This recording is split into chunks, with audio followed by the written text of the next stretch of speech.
आप लोग जो सीनियर रिटायर्ड लोग हैं, आपने 51,000 रुपीज़ सीएम रिलीफ फंड को दिया है। मैं फर्स्ट ऑफ ऑल आपको थैंक यू बोलना चाहता हूँ। कोई भी डोनेशन हो चेक से होना चाहिए, कैश में नहीं होना चाहिए, और आपने चेक से दिया है। दूसरा बात है कि जो सीनियर्स हैं, मैं आपको भी अनुरोध करना चाहता हूँ कि हमारे सोसाइटी में आज के दिन अगर हमें दिल्ली से कुछ मिलना है, अगर हमको गवर्नमेंट ऑफ इंडिया से कुछ मिलना है, तो हमें अपना अंदर का भी प्रॉब्लम को सॉल्व करना चाहिए।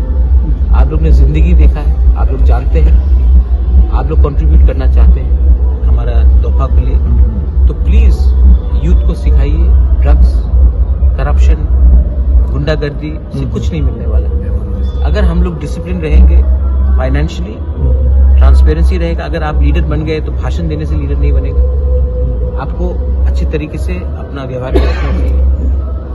ये करके आप लोग एजुकेट कीजिए, गाइड कीजिए कि हम लोगों का तिपरासा सोसाइटी भी आगे बढ़े, वरना तिपरासा सोसाइटी एक दूसरे के संग लड़ते रहेगा और हमें कुछ नहीं मिलेगा। मैं अकेला सब नहीं कर सकता। I need your help also, and you should help me, help our people, not help me for myself, for a community.